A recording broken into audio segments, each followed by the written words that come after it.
A very warm greetings to everyone. This is Mehak Basrani, currently pursuing Integrated Masters of Technology from International Institute of Professional Studies (DAVB) Indore. This video is part of my curriculum under the guidance of Dr. Shalikram Prajapat sir. In this video, we will be discussing the solutions of the internal 2. First topic is source protection models. Let's see the questions, what the questions are. First question is, which of the following model provides the strongest level of source protection? The answer would be option A, that is Biba model. The Biba model is a security model that focuses on data integrity and prevents unauthorized modification of data by enforcing the integrity levels of subjects and objects. It follows the no write up, no write down principle, which means that the subject at a certain integrity level cannot modify or write to an object at a higher integrity level, and a subject at a higher integrity level cannot read from an object at a lower integrity level. The next question is, which of the following model is based on the concept of lattice? The correct answer to this question would be option B, that is Bella-Padula model. The Bella-Padula model is a security model used for enforcing confidentiality policies. It is based on the concept of a lattice, which is particularly ordered set where each element represents a security level or classification level.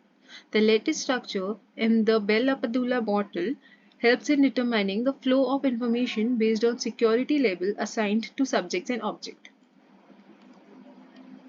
The next question, question number 3 states, which of the following model is designed to protect the integrity and confidentiality of the data in the database?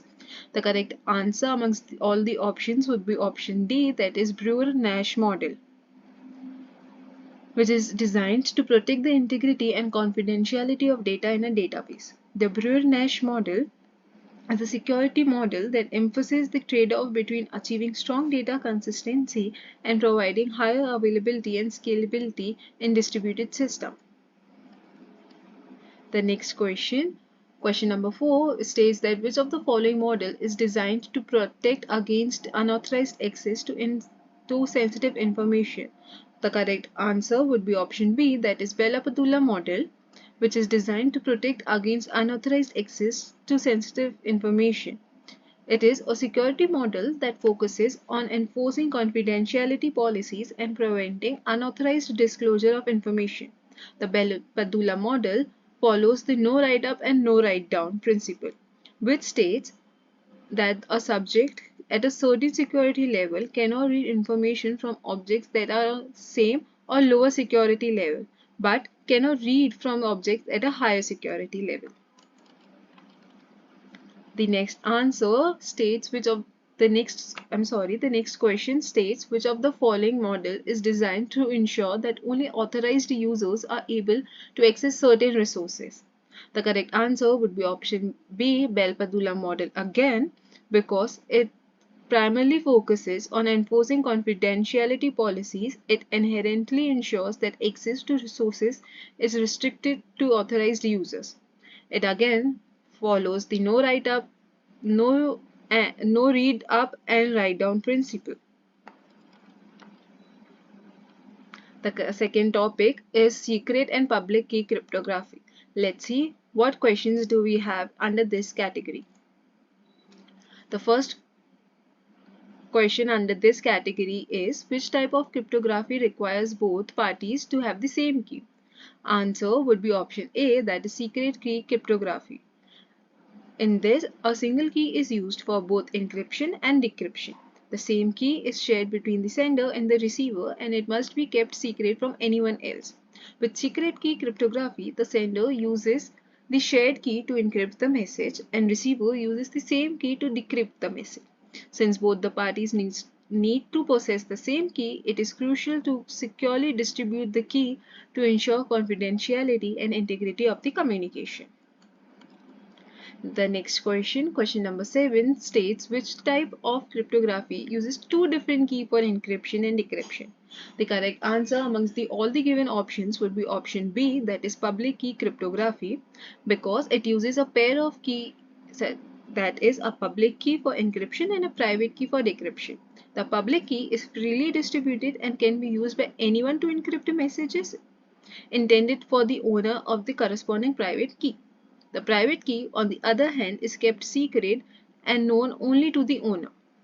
Only the private key holder can decrypt the message encrypted with their corresponding public key. Let's now move on to the next question, question number 8, which asks which key is used for encryption in public key cryptography. The correct answer to amongst all the given options would be option B, that is public key. The recipient's public key is used by the sender to encrypt the message. Once the message is encrypted with the recipient's public key, it can only be decrypted by the corresponding private key, which is held securely by the recipient. The public key can be freely distributed and used for encryption, while the private key is kept secret and used for decryption. The next question states which key is used for encryption in public key cryptography. The answer would be option B, public key. The recipient's public key is used by the sender to encrypt the message. Once the message is encrypted with the recipient's public key, it can only be decrypted by the corresponding private key, which is held securely by the recipient. The public key can be freely distributed and is used for encryption, while the private key is kept secret and is used for decryption. Let's move on to the next question, question number 10, which states which type of cryptography is more secure. The answer can be two, either A, secret key cryptography, or B, public key cryptography, depending on your needs. Secret key cryptography, also known as symmetric key cryptography, is typically faster and more efficient than public key cryptography. It uses the same key for both encryption and decryption, which can make it more susceptible to key distribution and management issues. Whereas public key cryptography, also known as symmetric key cryptography, offers additional security advantages such as key distribution and encryption without the need of shared key. So, it depends on your need whether to use secret key cryptography or a public key cryptography. The next topic would be message authentication codes. Let's see what questions do we have under these categories. The first question under this category is which of the following is primary purpose of message authentication code, that is MAC. The correct answer would be option C, that is to verify integrity of a message. A message authentication code, that is MAC, is a cryptographic technique used to ensure the integrity and authenticity of a message. It is generated by applying a cryptographic algorithm to the message and a secret key. The resulting MAC is then sent along with the message. The receiver can then use the same key and algorithm to verify the integrity of a message by recalculating the MAC, that is the message authentication code, and comparing it with the received MAC. If the calculated MAC matches with the received MAC, it indicates that the message has not been tampered during transit, providing assurance of its integrity. Let's move on to the next question, that is question number 12, which asks which of the following is used to generate a message authentication code. The correct answer would be option A, that is a secret key. A secret key is used to generate message authentication code, that is MAC. MAC is a cryptographic tag that is generated by applying a specific algorithm such as HMAC, that is hash-based message authentication code, to a message and a secret key. A secret key is known only to sender and the receiver, and it is used to authenticate the integrity and authenticity of the message. The next question says, which of the following is an example of commonly used MAC algorithm? The correct answer would be option A, that is SHA-1. The SHA-1, that is secure hash algorithm, is an example of commonly used hash function, but it is not a MAC algorithm itself. While SHA-1 is widely used for generating hash values, it is not recommended for cryptographic purposes due to known vulnerabilities. Next question, question number 14, states that which of the following best describes how MAC works? The correct answer amongst all the given options would be option D, that is a hash function is applied to a message using a secret key, and the resulting hash value is appended to the message. The MAC works by applying a hash function to the message along with the secret key. The hash function takes the entire message as input and produces a fixed size hash value. The hash value serves as the MAC and is appended to the message. The next question, question number 15 is, which of the following best describes the relationship between the sender and receiver of a message in a MAC scheme? The correct answer would be option A, that is, the sender and receiver must have the same secret key.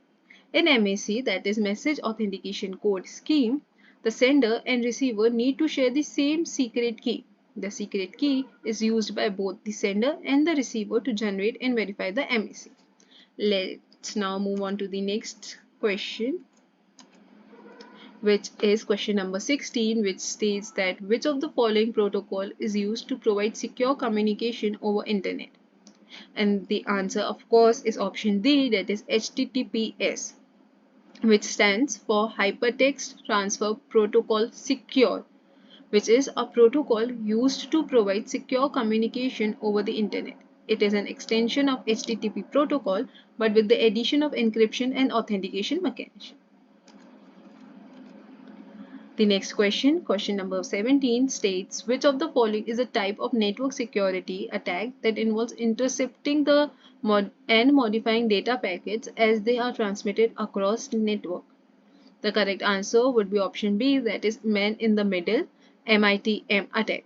The man in the middle, which is MITM attack, is a type of network security attack where an attacker intercepts and modifies data packets as they are transmitted across network. In a MITM attack, the attacker positions themselves between the sender and the intended recipient, allowing them to eavesdrop on the communication and manipulate the data being transmitted. The next question, question number 18, states which of the following is cryptographic protocol used to provide secure key exchange over an insecure network? The correct answer would be option B, that is TLS, which stands for Transport Layer Security, which is a cryptographic protocol used to provide a secure key exchange over an insecure network. It is the successor to SSL, that is Secure Socket Layer, and is widely used to secure communication over the internet. TLS, that is Transport Layer Security, ensures secure key exchange between the client and the server, enabling encryption of data transmitted between them. It provides confidentiality, integrity, and authenticity of the communication, protecting against eavesdropping, tampering, and impersonation attacks. The next question would be, which of the following is a type of web security attack that involves injecting malicious code into a web page, which is then executed by user's web browser? The correct option amongst all the given options would be option B, that is cross-site scripting, also known as XSS attack, which is a type of web security attack that involves injecting malicious code into a web page, which is then executed by the user's web browser. It occurs when a website fails to probably validate or sanitize user input, allowing an attacker to inject malicious scripts into the web page viewed by other users. The last question, that is question number 20, states which of the following is a security measure used to prevent unauthorized access to network or computer system? The correct answer among all the given options would be option A, firewall. A firewall is a security measure used to prevent unauthorized access to a network or computer system. It acts as a barrier between the internal network and an external network, such as the internet, by monitoring and controlling incoming and outgoing internet traffic. Firewalls can be implemented in both hardware and software form. They examine network packets and apply a set of predefined rules to determine whether to allow or block the traffic. Firewalls can be configured to filter based on various factors such as IP addresses, ports, protocols, and specific patterns in the data. And that's it. I hope you liked this video. In case you did, please give it a big thumbs up, and in case of any query or doubt, feel free to ask me by commenting down below or getting connected to me on any of the social media platform. And that's it. Thank you.